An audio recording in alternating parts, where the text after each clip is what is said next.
अस्सलामुअलैकुम दोस्तों। चिली की सेंटियागो एयरपोर्ट पर बैरून मुल्क से आने वाले मुसाफिरों में कोरोना वायरस की मौजूदगी का पता चलाने के लिए कुत्तों को तैनात कर दिया गया है। दोस्तों, एयरपोर्ट पर आने वाले मुसाफिरों की गर्दन और कलाई से कपड़े को पोंछकर एक डब्बे में डाल दिया जाएगा और फिर उस डब्बे को कुत्ते के आगे रखा जाएगा ताकि वो मुसाफिरों में कोरोना की मौजूदगी का पता चला सकें। दोस्तों, आज की वीडियो में हम आपको बताने जा रहे हैं कि कुत्ते सूंघ कर कोरोना का पता कैसे लगा सकते हैं। तो चलिए वीडियो को शुरू करते हैं। सब्सक्राइब कीजिए सीक्रेट मैस्ट्री चैनल को और बेल आइकन को दबाइए इन्फॉर्मेटिव वीडियो सबसे पहले देखने के लिए।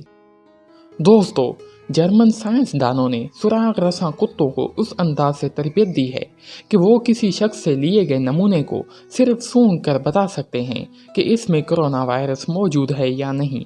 दोस्तों, कोरोना वायरस का सुराग लगाने में इन कुत्तों की कारकर्दगी 94% है। दोस्तों, इस दौरान उन्हें लुआब धुन, थूक और फेफड़ों में से लिए गए लुआब 1012 नमूने सूंघाकर कोरोना वायरस की मौजूदगी शिनाख्त करने के काबिल बनाया गया। अगले मरहले में आजमाइश के गर्ज से इनके सामने कई ऐसे नमूने रखे गए जिनमें से कुछ सेहतमंद थे और कुछ नावल कोरोना वायरस से मुतासर थे।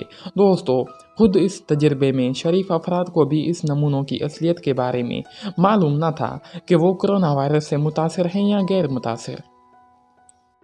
दोस्तों, कुत्तों की कारकर्दगी हैरत अंगेज रही क्योंकि आजमाइश में इन्होंने 1012 नमूनों में से 949 को बिल्कुल दुरुस्त तौर पर शिनाख्त किया और उस तरह सिर्फ सूंघ कर कोरोना वायरस का सुराग लगाने में इनकी कारकर्दगी 94% रही।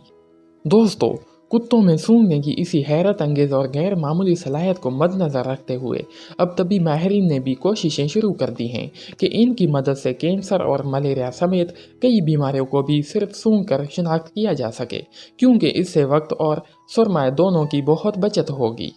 दोस्तों, ताहम अब तक कुत्तों के ज़रिए बीमारियों की तशखीस बाज़ाब्ता तौर पर इख्तियार नहीं की जा सकी है। जर्मन माहिरीन की कोशिश भी अगरचे उम्मीद अफ़ज़ा है, लेकिन अभी इसके वसी तर पैमाने पर इस्तेमाल में कई दूसरे पेचीदगियों का हल करना ज़रूरी है।